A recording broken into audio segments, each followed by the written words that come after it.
عليكم ورحمة الله تعالى وبركاته. الحقيقة أن هذا هو البث المباشر الأول لي بعد شهر رمضان المبارك، والحقيقة أنا عارف أنه هو تأخر كتير قوي، وليه أنا طالع في التوقيت ده. بس خلوني في البداية أقدم خالص الاعتذار لكل السادة الصحفيين الأفاضل والمحررين الأفاضل الذين تواصلوا معي عبر الأيام الماضية من أجل أن أرد على كل ما كان يثار ضدي. والحقيقة اللهم لك الحمد ما كنت أتوقع هذا الحب وتلك الغيرة من هؤلاء الأفاضل الذين كانوا يحثونني دوما على الرد حبا فيه، ولكن آثرت ألا أتحدث بكلمة حتى لا يتحول الأمر إلى سجال شخصي. وأيضا أنا ليس بيني وبين أي شخص في هذه الدنيا كلها أي عداوة، يعلم الله ذلك أبدا. إنما أنا أنقض الأفكار ولا أنقض الأشخاص، أنقض الأفكار ولا أنقض الأشخاص. ما حدث في الآونة الأخيرة والأيام الماضية بالتفصيل لكل السادة الذين يبحثون عن الحقيقة، زي أي حد من الناس اللي بتثق فيهم الناس، أرسلوا لي بعض المقاطع من البرامج المختلفة، منهم الأستاذة الدكتورة سعاد صالح، منهم الدكتورة ميار الببلاوي وغيرهم. خلاص كده.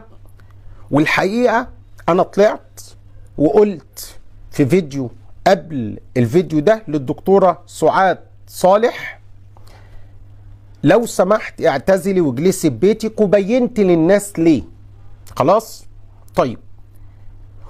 ورجعت بعد كده اتكلمت على الفيديو اللي كان مثار في برنامج العرافة، والذي جاء على كلام أو في كلام الدكتورة ميار الببلاوي والدكتورة بسمة وهبة. ووقفت عندي كلمتين، وعلشان ما شخصنش الأمور مرضتش أكمل الحلقة اللي فيها أمور تخالف الشرع قولا وفعلا وتفصيلا، واللي أنا من وجهة نظري إن هذا الكلام لا يصلح أن يدخل إلى بيوتنا ولا أن يدخل إلى مسامعنا ولا أن يسمعه لا شبابنا ولا نسائنا ولا بناتنا. خلاص كده. لكن أنا وقفت عنده نقطتين مهمتين. نقطة إن الدكتورة بسمة وهبة سألت الأستاذة ميار الببلاوي أنت اتطلقت 11 مرة، سكتت. رجعت قالت لها تاني مرة أنت اتطلقت 11 مرة، صح ولا غلط؟ قالت لها صح. أدي أول نقطة. تاني نقطة، سؤال الأستاذة الإعلامية بسمة وهبة أنت رجعت بمحلل، عايز أفهمها دي، هي اللي بتقول لها 3 مرات ورجعت بمحلل، ولا لا؟ صحيح. الأخت ميار الببلاوي بينت وقالت ان هي ما رجعتش بمحلل، والكلام ده هي فسرته، ولكن انا وقفت عند نقطتين خلاص ما لهمش تالت. نقطة 11 مرة طلاق، وبينت حكم الشرع والطلاق كم مرة في الإسلام، وبينت كلمة المحلل اللي الأستاذة الدكتورة ميار الببلاوي قالت إن هو حرام، وأنا ما كنتش برجع بيه، لكن ذكر في الحلقة إن الأستاذة بسمة سألت. واحدة صح ولا غلط؟ صح ولا غلط؟ أيوة صح. يعني أنت اتطلقتي، يعني اتجوزتي واتطلقتي 3 مرات وجبتي محلل، وبعدين اتجوزتي واتطلقتي 3 مرات وجبتي محلل. الأخت ميار الببلاوي بينت وقالت إن هي ما رجعتش بمحلل، والكلام ده هي فسرته، ولكن أنا وقفت عند نقطتين خلاص ملهمش تالت. نقطة 11 مرة طلاق، وبينت حكم الشرع والطلاق كم مرة في الإسلام، وبينت كلمة المحلل اللي الأستاذة الدكتورة ميار الببلاوي قالت إن هو حرام، وأنا ما كنتش برجع بيه، لكن ذكر في الحلقة إن الأستاذة بسمة سألت. فالناس لازم تعرف المحلل ده حرام ولا حلال. هل المحلل ده ليه محل من الشرع عندنا ولا لا؟ ليه؟ هقول لكم أنا قلت للأستاذة ميار إيه لما قابلتني صدفة، خلاص، بس لأن الناس أصبح النهاردة جل دينها من التلفزيون، أو أكثر الناس عشان ما أكونش ظالم جل دينها من التلفزيون. خلاص؟ تمام؟ بينت حكم المحلل، الزوج اللي يقبل بالتحليل، المحلل اللي بيبقى مستأجر أو متجاب، لو الست أضمرت أمرا في نفسها من أجل أن يعني تفشل الزيجة بتاعة المحلل، خلاص إيه حكمها؟ لكن لم أتعرض للأستاذة ميار الببلاوي لا بسب ولا بقذف ولا بتشهير، عشان بس نبقى واضحين. أنا وصفت الفعل ولم أتحدث إلى الشخص. طب ليه ذكرت اسمها في الأول؟ لأنها هي المتحدثة، لأنها هي من صرحت، لأنها هي من تكلمت. خلاص؟ فقلت زي ما قلت كده، الأستاذة ميار الببلاوي طلعت مع الأستاذة بسمة وهبة في برنامج العرافة في رمضان وقالت كيت وكيت وكيت وكيت. وبعد كده انتقلت إلى القضية برمتها اللي هي قضية الطلاق وقضية المحلل. أعي إن الأستاذة ميار الببلاوي قالت إني مفيش محلل وإن المحلل حرام، لكن أنا برد على كلمة المحلل اللي ذكرتها الإعلامية بسمة وهبة، وبينت للناس لما قلت إن المحلل أو الزواج التحليل زنا، ما كنتش بقول من عندي، إنما كنت بقول من أقوال الفقهاء، وكنت بوصف الفعل ولم أصف الشخص، ونحط تحت وصف الفعل 3 مليار خط. ماشي؟ لا أصف الشخص، لأن حضرتكم إحنا اتعلمنا في الأزهر في فرق بين الحكم على المعين والحكم على الشخص. خلاص كده؟ يعني إيه؟ يعني أنا لو قدامي واحد شتم ربنا ما أقدرش أقول عليه كافر، إنما أقول إيه؟ سب الله فعل من أفعال الكفر، لكن فلان كافر ما أقدرش. نفس القضية، قضية هذا الفعل فعل زنا أو فعل حرام أو الزواج باطل، لكن فلانة ما أقدرش أقولها، وما قلتهاش وما صدرتش من بقي، وأنا ما مسحتش الفيديو. الفيديو موجود على صفحتي وموجود على قناة اليوتيوب بتاعتي. خلاص؟ طيب، وبدأت كملت الكلام كله بما يرضي الله، قال الله وقال رسول الله صلى الله عليه وسلم. خلاص كده؟ طيب، وزي ما قلت أنا ذكرت ليه الاسم، لأني هي الأستاذة طلعت وقالت. طيب، هو أنت كده فضحت يا شيخ؟ لا، أنا ما فضحتش يا حبيبي، لأن في فرق بين إن تصريح حضرتك يكون في السر، وفي فرق إن تصريح حضرتك يكون في العلن. حضرتك طبعا حضرتك هنا المقصود بيها الأستاذة فاضلة ميار الببلاوي طلعت وصرحت في العلن في برنامج شايف متشاف جوه شهر رمضان اللي هو اللي سبوت عليه كله الناس كلها إلا ما رحم ربي مستنية فلان هيقول ايه وعلان هيقول ايه وترتان هيقول ايه. فما دامت التصريحات على الملأ لابد وأن يكون الرد على الملأ. ما دامت التصريحات دخلت إلى بيوتنا لابد وأن يكون الرد بمثل حجم التصريحات أن يدخل إلى بيوتنا. ليه؟ علشان لما حد يسمع طلاق 11 مرة نقول له حاسب، ده مش ديننا، مش ديننا. إنما الدين الطلاق مرتان فإمساك بمعروف أو تسريح بإحسان. لما يجي واحد يقول لا اهو ده في محلل، نقول له لا انت ما التفتش لكلام الاستاذه ميار لما قالت المحلل حرام، لكن انا بفهمك المحلل ده حرام وزنا ولا يجوز. يبقى اذا انا لا قذفت الاستاذه ميار الببلاوي ولا اتهمتها في عرضها ولا اخطأت في حقها، ولكن انا تحدثت عن القضيه، قضيتين اساسيتين خلاص.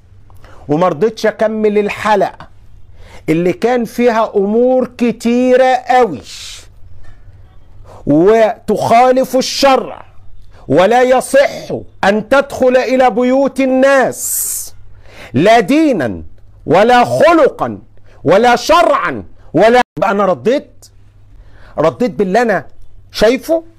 من رأى منكم منكرا فليغيره هكذا قال رسول الله. غيرت بلساني، هذا ما أستطيعه وما أقدر عليه. بينت للناس الحلال والحرام. طيب نقطة تانية علشان بس الناس تبقى مدركة كلها. أقسم بالله العظيم، أقسم بالله العظيم، أقسم بالله العلي العظيم، خلاص كده 3 مرات. اللي انا هقوله ده حدث. وقبل ما اقول هو انت طالع دلوقتي ليه؟ خلاص كده انت طالع دلوقتي ليه؟ انت ما طلعتش من زمان ليه؟ ما ردتش ليه؟ انا طلعت بوعدي ان انا هطلع حينما يكون الامر في ساحة القضاء، وحينما تيقنت ان الامر أصبح في ساحة القضاء المصري خرجت لأتحدث. قبل هذا لا، ما كانش ينفع عشان ما يبقى سجال شخصي، وعلشان ما ردش على ما أخطئ به في حقي. أستاذة ميار غلطت في حقي مرة واثنين وثلاثة عبر البثات المباشرة، وأقسم بالله حينما كان الصحفيين يحدثون يقولوا لي دي بتقول عليك تيس، أقول لهم طيب يعني انتوا بتلوموا على حد مجروح؟ بتلوموا على حد مطعون؟ ما ينفعش. علما ان غيري ياخد الكلمتين دول ويروح جري على القضاء، لكن انا قلت على، خلي بالك، قلت على الذي يرضى بالتحليل تيس، مش انا، ده سيدنا النبي. على الزوج الذي يرضى بذلك تيس. لكن هل انا جبت سيرة زوج الاستاذة ميار الببلاوي؟ انا لا اعرفه. كل الاحترام لي، ما اقدرش. طيب لما اصبح الامر في ساحة القضاء اخرج بقى اتكلم براحتي واقول اللي عندي كله، خلاص كده، لانني اثق في القضاء المصري المحترم الشامخ الذي سيحكم بما يؤيد الله على قلم القاضي ولسانه. خلاص. وانا بقول الكلام ده وعلشان بس اشكر كل السادة المحامين الافاضل الاماجد الذين تواصلوا معي الايام الماضية على اساس ان هم يترفعوا عني، فانا بشكرهم شكرا جزيلا، وبقول جعل الله لكم ذلك في ميزان حسناتكم، وبارك الله لكم في غيرتكم على الإسلام. وأنا النهاردة لما الأستاذة ميار علقت لي على إحدى المنشورات، أو الله أعلم تكون صفحة فيك عشان بس ما كنتش الصفحة باسم ميار الببلاوي، حسبي الله ونعم الوكيل، فقلت لها رزقك الله فرحة تدوم. ليه؟ لان انا مش شايف الامر شخصي خالص، انا شايف الامر رأي ديني وفقهي. لو انا غلطت كنت هطلع اعتذر عشان تبقوا عارفين، مش هأماري في الاعتذار خلاص، لكن انا بقول انا لم اخطئ وبينت الحكم دون المساس بشخصها، ولو عاد بي الامر لعدت الى ما قلت دون تغيير. خلاص كده علشان تبقوا عارفين بس. طيب النقطة اللي حلفت عليها وبعيد الحلفان تاني، اقسم بالله العظيم اقسم بالله العظيم اقسم بالله العظيم، يوم الجمعة اللي فاتت انا طالع من برنامج اني قريب، لقيت احدى الاخوات الفضليات، وما كنتش هذكر ده لولا ان ذكرتها الاستاذة ميار في احدى البث المباشر، قالت ان هو قابلني انا والاستاذة منى سمير. انا ما اعرفش الاستاذة ميار خالص، انما اعرف الاستاذة منى سمير بسابق معرفة، وهي رئيس تحرير في قناة الشمس، وحتى متسجلة عندي قناة منى سمير قناة الشمس، وهي اخت محترمة وزوجها راجل محترم جدا الاستاذ محمد مجدي، اجله واحترمه. وبعدين لقيتها فسلمت على منى، قالت لي ما تعرفش الاستاذة ميار؟ اهلا وسهلا استاذة ميار، انت جايه تتخانقي معايا على الفيديو ان نزلته عليك امبارح؟ فقالت لي لا، ده انا بحبك جدا، ده انت وقعدت تزكي كلام طيب جدا جدا جدا. خلاص. فقلت لها واقسم بالله العظيم ان هذا الامر صحيح 100%، وبقول لكم بالاسماء، انت حضرتك شفت الفيديو؟ قالت لي اه يا مولانا، ومتقبله كل اللي تقولوا عليا يا مولانا. خلاص، عشان بس الكلام ده يوم الجمعه الساعه 4:30 قدام قناه النهار. استرسلنا في حاجات كتير قوي خلاص كده، ومن ضمن ما قلت لها ان حضرتك انا ما عملتش شيء الا بكلامك. قالت لي والله العظيم انا مشكلتي بتكلم بصفو نية. قلت لها ما ينفعش، انت محسوبة على الدعاة دلوقتي بصفتك بتعملي برنامج ديني، ومحسوبة على الفنانات المعتزلات، فهيبقى النهش فيكي من كل حق او من كل جانب. اللي شايف ان الاعتزال فيك هينهش فيكي، اللي شايف ان الحجاب ملوش لازمه ينهش فيكي، اللي شايف طبعا. فيجب ان احنا ناخد بالنا من تصريحاتنا كويس. او والله المبلغ اللي انا خدته ملوش لازمه، قلت لها ماليش علاقه بده خالص. ماشي كده؟ طيب عشان بس تبقوا عارفين، الله يصلح حالي وحالكم. خلاص. ثم الاستاذه ميار الببلاوي طلبت مني أن أكون في بيتها في درس السيدات، فقلت لها بالنص ليا شروط 3. قالت لي إيه؟ قلت لها ما بحضرش درس سيدات إلا وزوجتي معايا. قالت لي حاضر، تشرف وتآنس. قلت لها وما باكلش وما بشربش. قالت لي طيب نفحة. قلت لها لا انا اسف، ما باخدش نفحات، انا هاجي بعربيتي وامشي بعربيتي، وجزاكم الله خيرا، ولا بتاع نفحات ولا اكل ولا شرب، اخري معاكم كوبايه القهوه. قالت ده انت على كده لقطه، نجيبك كل يوم. قلت لها على عيني وعلى راسي. خلاص. وانصرفت والامر انتهى تماما تماما تماما، ومشيت وما في شيء لا في قلبي ولا قلبها، وادي اللي حصل بالنص. طيب نقطة تانية، ابنها اللي انا معرفوش، اللي ليه كل احترام وتقدير لشخصي، هو انت يا شيخ محمد ابنها زعل منك وانت السبب في انه اعتزال ابنها؟ الحقيقة لا. اقسم بالله اقسم بالله اقسم بالله ثلاثة ان الاستاذة ميار الببلاوي قدام الاستاذة منى سمير قالت لي بالنص ان ابني زعلان مني من ساعة ما جيت دخلت البرنامج واتقفل الباب وما رضيوش يدخلوه معايا الحلقة، ومسك في مدير الانتاج وكان هيبقى يوم ما يعلم بالله ربنا، وابني كان هيقف جنبي لانه عارف ان انا يعني اي حاجه بتكلم فيها. خلاص ماشي.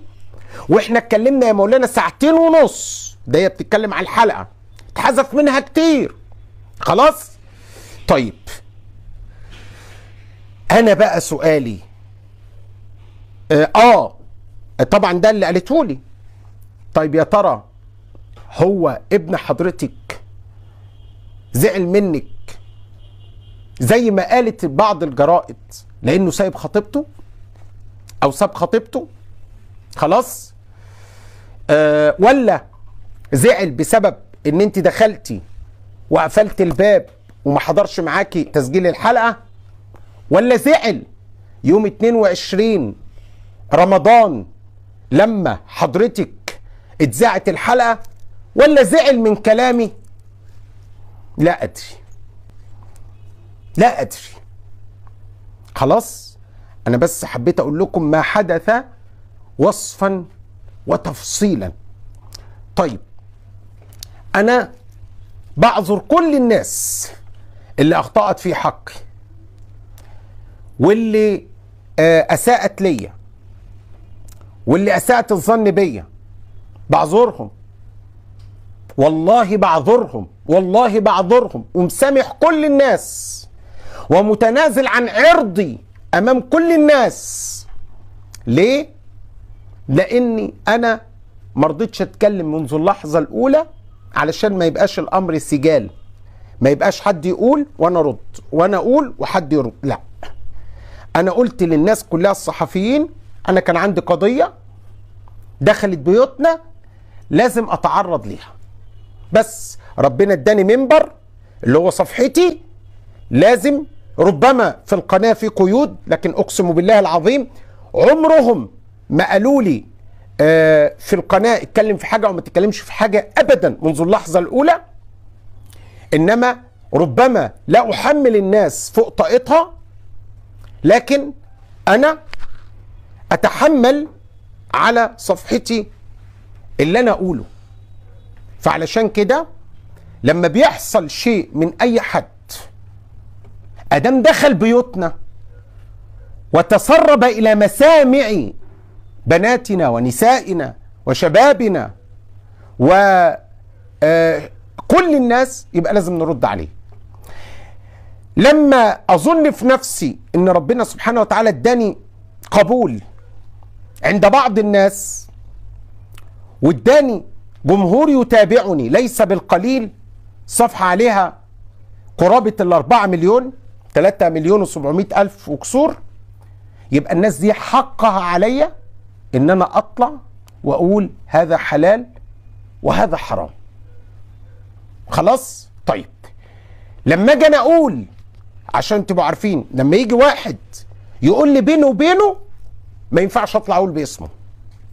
يعني لو السؤال جايني بيني وبينه ما اقدرش اقول اسمه، لكن ادام طلع قدام الناس وقال يبقى هو اباح لنفسه ان يذكر اسمه وهو الذي تحدث بذلك. خلاص انا مرة تانية لم اتحدث في عرضها ولم اسئ الى شخصها، وانما تحدثت في القضية، في تكييف القضية الشرعي والفقهي. خلاص الآن نحن في ساحة القضاء. تحياتي لكل إنسان محترم أخطأ في حقي أو أصاب. تحياتي لكل إنسان كانت الغيرة واخداه عليا شوية. تحياتي لإخواننا اللي كانوا عايزين يعلوا الصفحات بتاعتهم اللي عليها 200 300 متابع 400 متابع، فكانوا يشتموني علشان اخش ارد وانا ما ردتش، معلش ما شافتش غليلكم سامحوني معايا كده. لكن انا رديت ومش شايف ان انا اخطأت خالص ولا اسأت ابدا. انا بينت حكم شرعي احاسب به بين يدي الله سبحانه وتعالى واحاسب به بين يدي القانون. بينت ليه كلمة محلل رغم ان هي قالت ان هي ما جابتش محلل، علشان الناس ما تفهمش كلام الاستاذة الدكتورة بسمة وهبة ان المحلل صح خلاص كده، او ان ده امر من امور الشرع. خلاص ليه؟ لان الفنان عادل امام زي ما انا قلت لما عمل موضوع زوج تحت الطلب، زي ما النهارده احد الافاضل قال لي هو ما كانش يقصد منه ان هو يثير القضيه بالشكل ان الناس تلقته. خدوا بالكم من العباره دي. يعني النهارده كان احد الافاضل بيتواصل معي وهو رجل له باع طويل في الدعوه الى الله، وله يعني اقول ايه، هقول عرق كده في العائله الفنيه. فقال لي على فكره، طبعا كنا بنتكلم في هذه القضيه، فقال لي بص يا مولانا انا اعرف الفنان عادل امام وهو ما كانش يقصد القضيه دي زي ما الناس خدتها وفهمتها ان هي قضيه شرعيه، هو كان يقصد ان الناس اللي بترعب الناس وبالفلوس بيسلم مراته معايا كده لراجل غريب ظنا منه انه حلال او ظنا منه انه احتال على الشرع، لكن الناس خدتها بان ده شيء مباح وان ده شيء حلال. خلاص كده ادي اللي انا قلته كله، وادي اللي صدر مني، وادي اللي انا بقوله. بقي بعض الامور. هل من الممكن ان الشيخ محمد ابو بكر يعتذر للاستاذه ميار الببلاوي؟ الحقيقه ايوه، بس في حاله واحده فقط، وهي ان يحكم القضاء بالبراءه. لو حكم القضاء بالبراءه انا اعتذر لها، هعتذر لها ان هي زعلت، مش هعتذر لها عن اللي انا قلته، وان كان ما كانش عندي اعتذار، لان هي قالت لي انا شفت الفيديو ويا مولانا متقبله منك كل شيء قلته. خلاص ماشي، عشان تبقوا عارفين بس. ساعتها هيكون اعتذار من منطلق جبر الخاطر، من منطلق يعني جبر خاطر اخت مسلمه، لكن مش عن غلط، ولا اعتذار ان انا اسأت. خلاص؟ طب ما انت قادر تعتذر دلوقتي. لا، علشان ما حدش يقول ان الشيخ بيعتذر خوفا من تحريك القضيه او الدعوه القضائيه ضده، ابدا خالص، مع احترامي الشديد للقانون والقضاء. خلاص؟ وان اداني القضاء يبقى له وجهه نظر تحترم وعلى العين وعلى الراس، عشان بس يبقى القضيه كامله متكامله. الفيديو كان ليه جزء تاني بالمناسبه احنا مسجلينه عن كذا نقطه، معلش، منها نقطه ان احدى الفنانات قالت ان الصوم للفقراء بس، منها النوم في رمضان والتمثيل بجوار راجل اجنبي وزي ما هي قالت كان كل واحد في غطا لوحده، منها لبس البومبرينا مش عارف على الحجاب ولا عدم الحجاب. كل الكلام ده داخل بيوتنا، ولكن قلت لاخونا عبد الله مدير الصفحه ما تنزلش بالجزء الثاني مش عشان شيء، إنما علشان ما يبقاش الغضبة هنا للشخص، إنما تبقى الغضبة لله. أنا غضبت في البداية لله، فأنا لو نزلت هتبقى الغضبة لله. طيب، النقطة اللي بعد كده، هو قذف المحصنات، مش ده قذف محصنات؟ لا، ما كانش قذف محصنات، لأن في فرق يا سادة يا أفاضل بين وصف الفعل ووصف الشخص. وقذف المحصنة لما توجه الكلام للشخص نفسه، لما تقول له أنت كذا، يبقى ده قذف محصنة، خلاص. لكن لما توصف الفعل ليس قذفا للمحصنات، خلاص. لكن أنا بس أوجه المسيء لحاجة واحدة بس، ابعد عن شخصي علشان ما تاخدش ذنب. عارف انت لما تقول هذا قول ضال يبقى انت راجل محترم، لما تقول هذا فعل قذف او قول قذف تبقى انت راجل محترم. لكن لما تنتقل وتقول هذا شيخ مضل او شيخ يعني كذاب، يبقى انت انتقلت للشخص ودخلت في الحلال والحرام. تحياتي الزكيات، استودعكم الله الذي لا تضيع ودائعه، وصل اللهم وسلم وبارك على نبي البركات وعلى آله وصحبه وسلم، والسلام عليكم.